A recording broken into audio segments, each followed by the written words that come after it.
The medical bay of the interstellar vessel times Harmony's edge times buzzed with controlled chaos. Doctor. Elena Vasquez pressed her palms against the viewing window, watching as the Zelhari medical team worked frantically over 3 small, fur-covered forms lying motionless on specialized biobeds. Their core temperatures are dropping too rapidly, chirped physician Kethara, her blue-scaled hands dancing over holographic displays that showed vital signs in alarming decline. The metabolic shock from separation trauma is cascading through their systems. Elena had been aboard the joint expedition vessel for 8 months now, serving as the human representative in the Galactic Medical Exchange Program. The mission was supposed to be routine cataloging biological diversity in the Outer Rim sectors. Nobody expected to find a destroyed Zelhari colony ship drifting in the void, its emergency beacons long since failed. The rescue operation had been swift but heartbreaking. Of the 300 Zelhari colonists aboard the Times Star's Promise Asterisk, only these 3 cubs had survived in the emergency pods.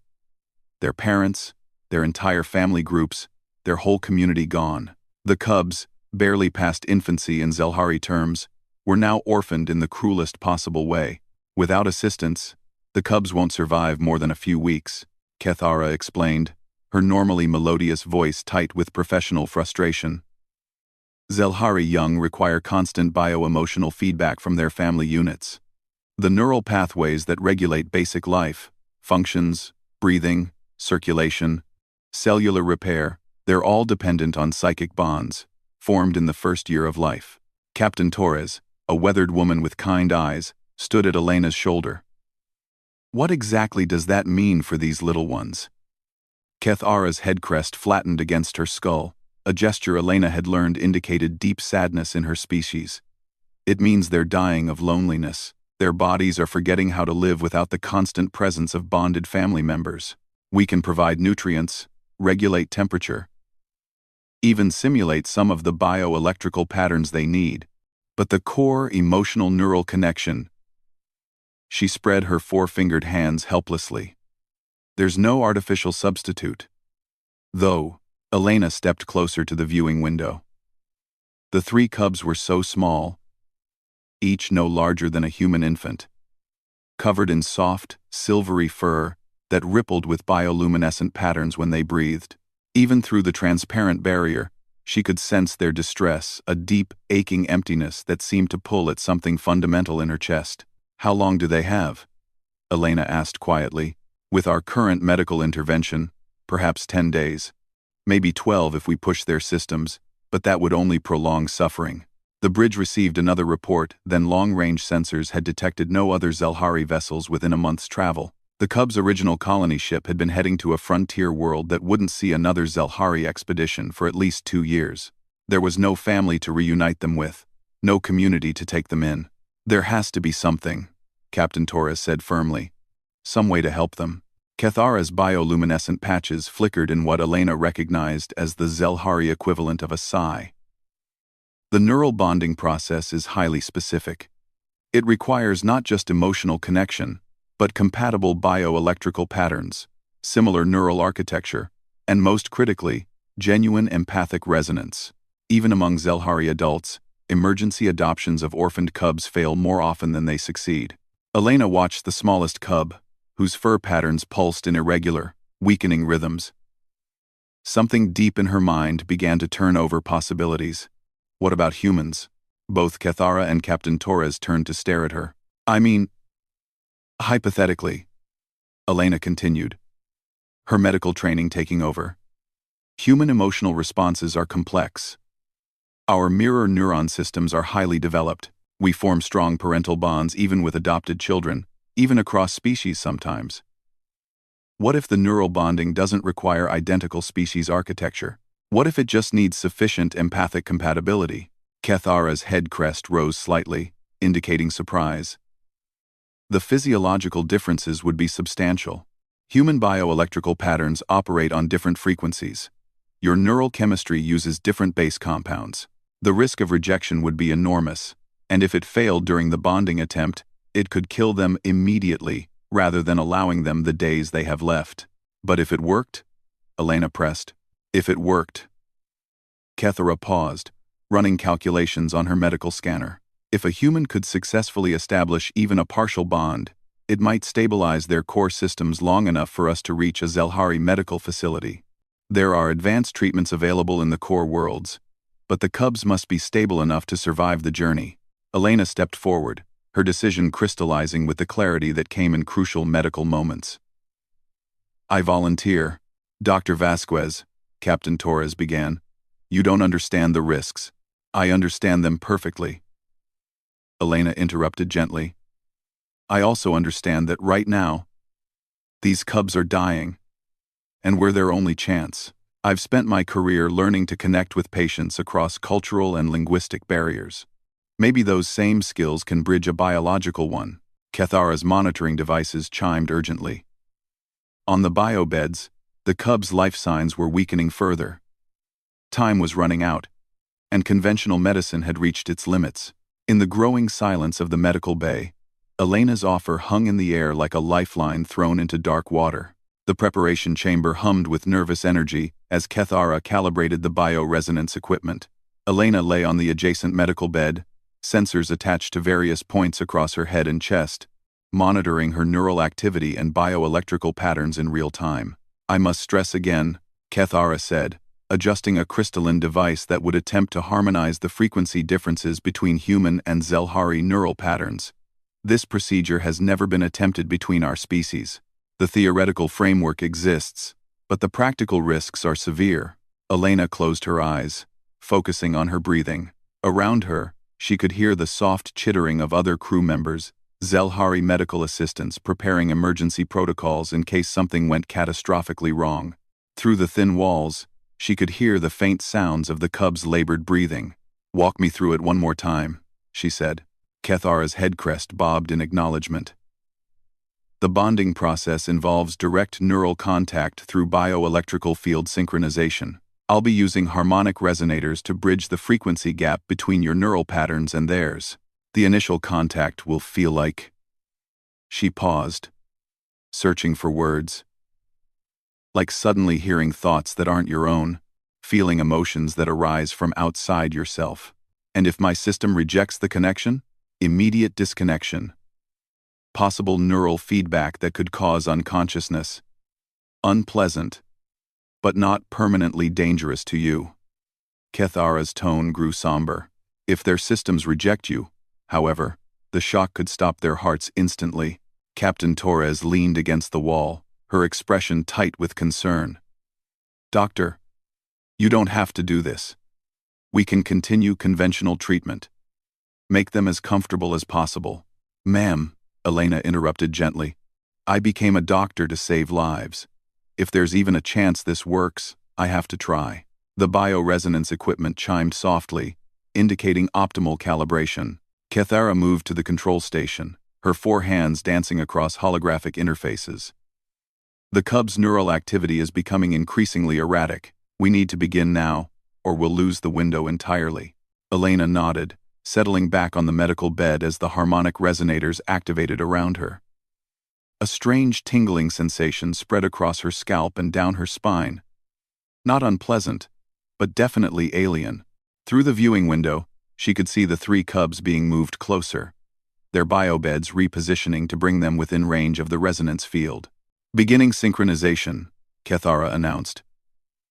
"Human neural patterns are remarkably chaotic compared to Zelhari baselines, but there are areas of compatibility. Dr. Vasquez, I need you to focus on feelings of protection, nurturing, safety. Think about caring for something small and vulnerable." Elena let her mind drift to memories of her residency, working in the pediatric ward. The feeling of holding a premature infant for the first time, feeling its tiny heart beating against her chest. The profound sense of responsibility and love that arose when caring for the most vulnerable patients. The tingling sensation intensified, and suddenly Elena felt something new, a faint echo of distress that wasn't her own. Fear, confusion, and underlying it all, a terrible emptiness where warmth and connection should have been. "First contact established," Kethara reported, excitement creeping into her voice. "The cubs are responding. Their neural patterns are beginning to stabilize." But Elena was no longer fully aware of the medical bay around her. Her consciousness had expanded, stretching across some impossible space to touch three small, frightened minds. She could feel their fear of the emptiness around them, their desperate need for the family bonds that had been severed so traumatically. Working on pure instinct, Elena began to project feelings of safety and warmth toward them. She imagined wrapping them in protective care, the way she'd comforted countless scared children in hospital beds. She sent them memories of gentle hands and soothing voices, the feeling of being held and protected. The response was immediate and overwhelming. Three small consciousnesses reached back toward her with desperate gratitude, latching onto her projected emotions like drowning swimmers grabbing a lifeline. Elena gasped as she felt their relief flood through the connection, and for the first time since the rescue, the cub's vital signs began to improve. Remarkable, Kethara breathed. Their metabolic functions are stabilizing, core temperature rising, neural cascade patterns returning to normal baselines. But the connection was exhausting in ways Elena hadn't anticipated. Maintaining the emotional projection required constant focus and energy. She could feel herself becoming drained as she poured comfort and security across the neural link to the three cubs. How long can she maintain this? Captain Torres asked. Kethara checked her readings. Unknown.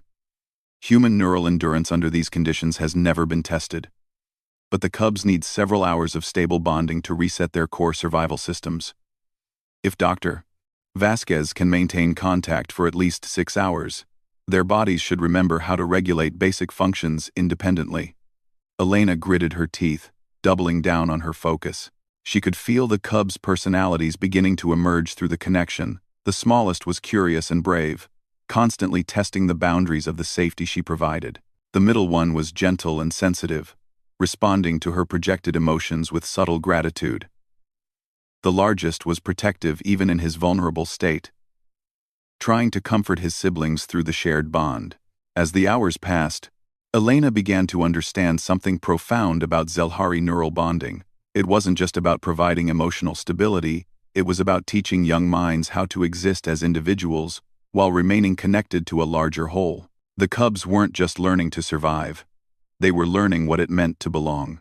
And despite the exhaustion, despite the alien nature of the connection, Elena found herself falling in love with three small minds that had chosen to trust her completely. 8 hours after the initial bonding, Elena's body finally gave out. She collapsed into unconsciousness as the bioresonance equipment automatically disconnected. Her neural patterns too exhausted to maintain the link any longer. When she woke 12 hours later, the first thing she noticed was the absence. Where there had been three small presences in the back of her mind, now there was emptiness. For a moment, panic seized her. Had they died when the connection severed? They're alive, Kethara said quickly, appearing beside Elena's medical bed. Stable. Their vital signs are strong and steady. Dr. Vasquez, what you accomplished was unprecedented. Elena struggled to sit up, her head pounding. Are they okay? More than okay. The bonding process appears to have been completely successful. Their neural pathways have stabilized to the point where they can maintain basic life functions independently. Kethara's head crest was fully raised in excitement. However, there's something else we need to discuss. Elena felt her heart sink. Complications? Not complications exactly. Side effects. Kethara pulled up a holographic display showing neural scans. The bonding created permanent pathways between your neural pattern and theirs. You can't maintain active telepathic contact at this distance. But there are residual connections that may never fully fade. What does that mean? It means, Kethara said carefully, that you've become their adoptive parent in the deepest biological sense. They've imprinted on your neural signature as their primary caregiver, and you've experienced similar neurochemical changes. Your brain has begun producing analogs to Zelhari parenting hormones. Elena stared at the neural scans, watching the bright pathways that connected her brain patterns to those of three small aliens she'd never actually touched. So I'm... what? Their mother now? In every way that matters to their biology and psychology, yes. The implications hit her all at once. She'd volunteered for a medical procedure to save their lives. not to fundamentally alter her own, but looking at the scans, seeing the evidence of the bond that had formed between them, Elena found she couldn't regret it. "I need to see them," she said firmly. Kethara led her to the cub's recovery room. The three small forms were awake now, sitting up in their bio-beds and chittering softly to each other in the complex tonal language of their species. When Elena appeared in the doorway, all three heads turned toward her in perfect synchronization. The smallest cub, the one whose courage had impressed her during the bonding, let out a complex series of sounds that Elena somehow understood as her name, or at least their version of it. All three cubs began reaching toward her, their bioluminescent patches pulsing in excited patterns. "They recognize you," Kethara observed. "Even without active neural contact, they know you're their bonded parent." Elena approached slowly, hardly daring to breathe. When she reached the first bio-bed, the smallest cub immediately grasped her finger with tiny, surprisingly strong hands. The touch sent a jolt through her, not telepathic contact, but something deeper, recognition at a cellular level. "Hello there," she whispered, and the cub responded with a soft purring sound that she instinctively understood as contentment. "Dr. Vasquez," Captain Torres appeared in the doorway. "I need to speak with you about our situation."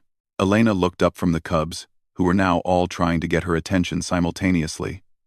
"What's wrong?" "Nothing's wrong. But we need to make some decisions about our next steps.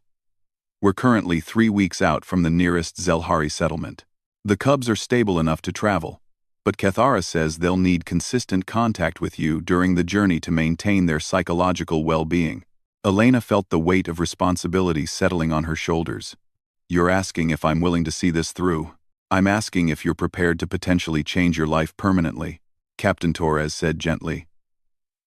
"Once we reach Zelhari space, there will be options for the cubs' long-term care. But given the bonding that's occurred, separating you from them could be traumatic for all involved." Elena looked down at the three small faces watching her intently. The middle cub, the gentle one, had managed to wrap its tiny arms around her wrist and was making soft, musical sounds that she somehow knew were expressions of affection. "What would happen to them if I left?" she asked. Kethara answered carefully. "They would likely survive. The bonding has stabilized their core systems enough that other Zelhari could potentially form secondary bonds to provide ongoing care. But the emotional trauma of losing their primary bonded parent so soon after losing their birth families," she didn't need to finish the sentence. Elena closed her eyes, feeling the impossible choice weighing on her. Her life on Earth, her career, her family and friends, all of it would have to be reconsidered. But when she opened her eyes and saw 3 pairs of large, trusting eyes looking back at her, she realized the choice had already been made. "I'll stay with them," she said, "however long they need me."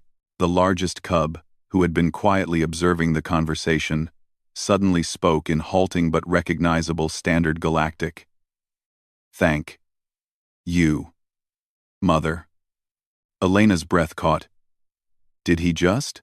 "Zelhari cubs are rapid learners when they feel secure," Kethara explained. "He's been listening to our conversations and associating the sounds with meanings. Now that he feels safe, his language acquisition systems are fully active."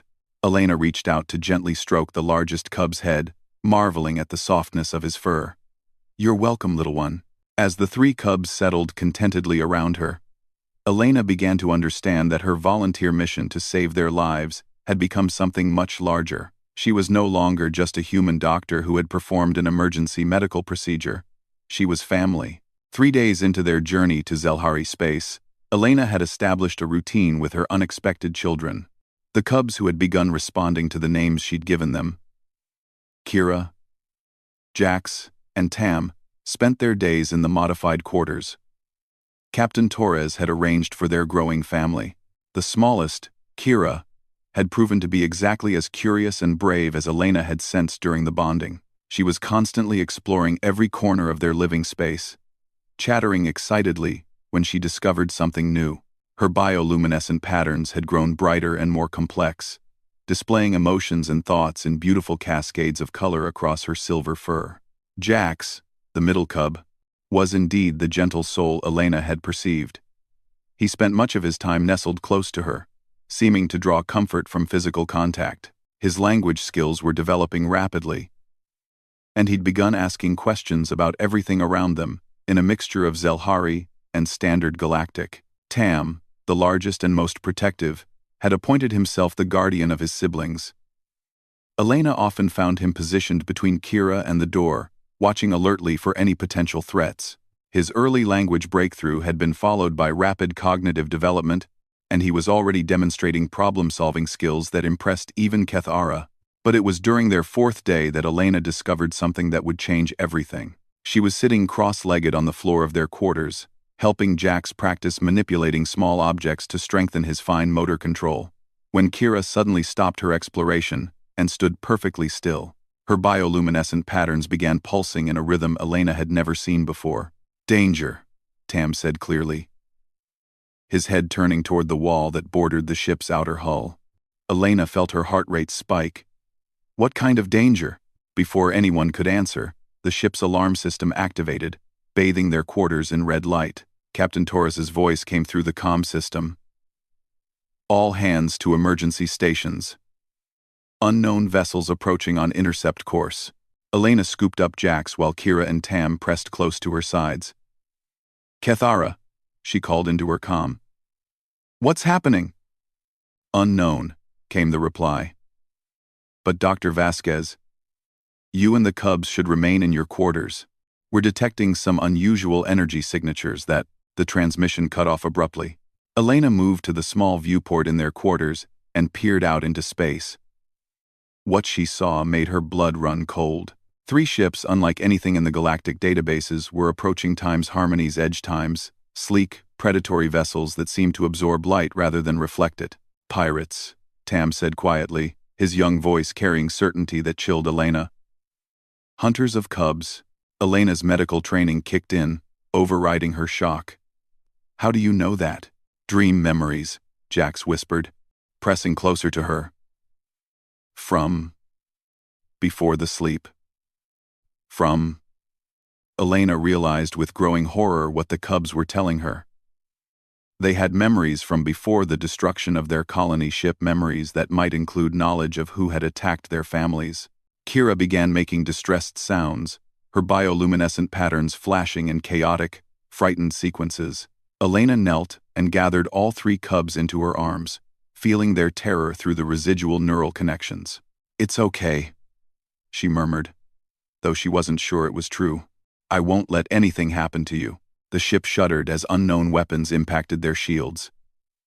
Through the viewport, Elena could see boarding pods launching from the attacking vessels. Whatever protection Time's Harmony's edge times offered, it was about to be tested. Her comm crackled back to life. "Dr. Vasquez," Captain Torres's voice was tight with strain. "We're being boarded.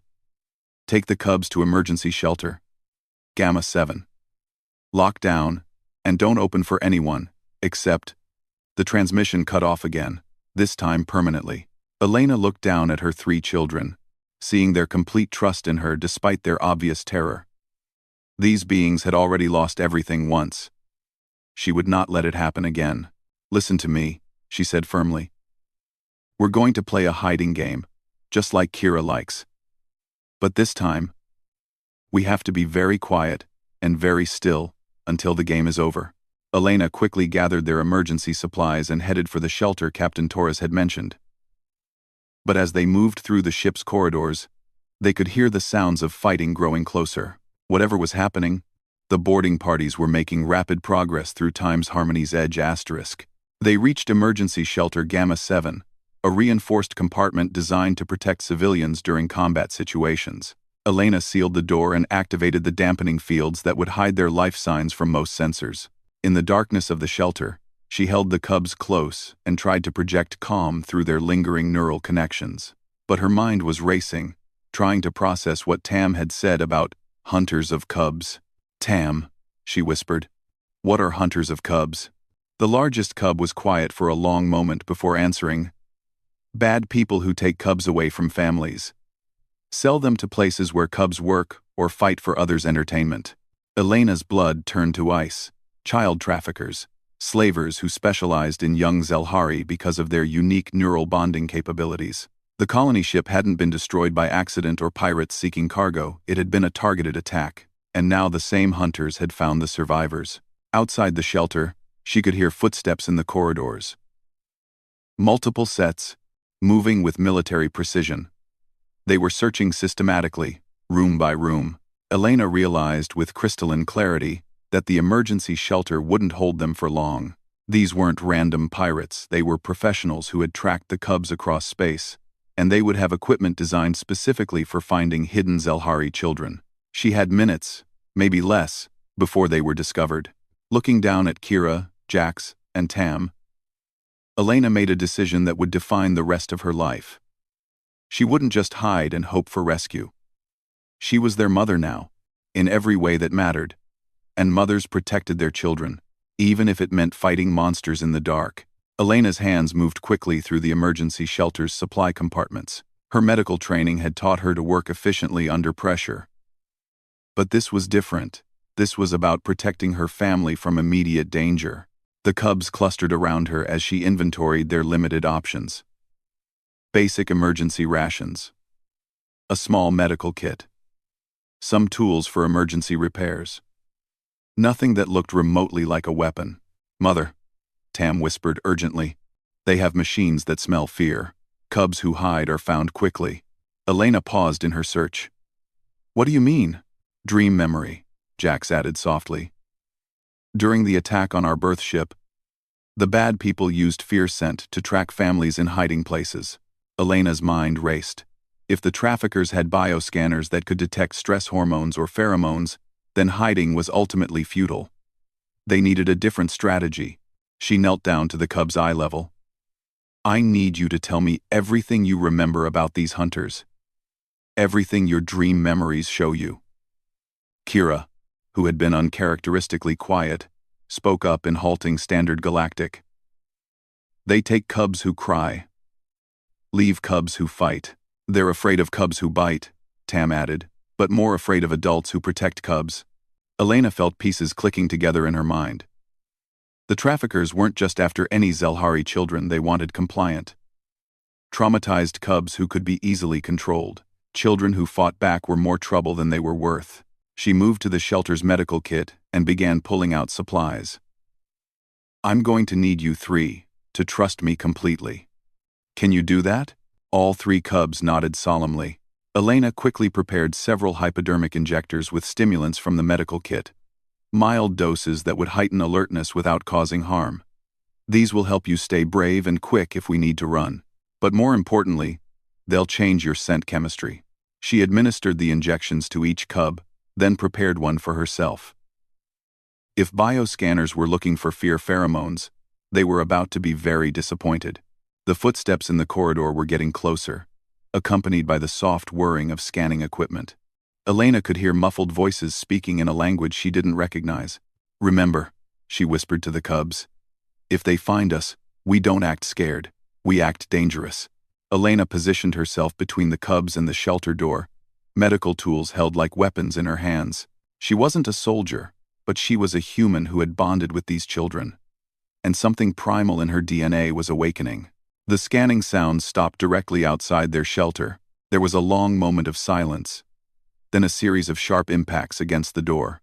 The traffickers were using some kind of cutting tool to breach the reinforced barrier. "When that door opens," Elena said quietly, "Kira, you scream as loud as you can. Jax, you stay behind me but be ready to run. Tam, you watch for any opening to get your siblings out of here." The door began to buckle under the cutting beam. Elena could see the bright line of energy eating through the metal barrier.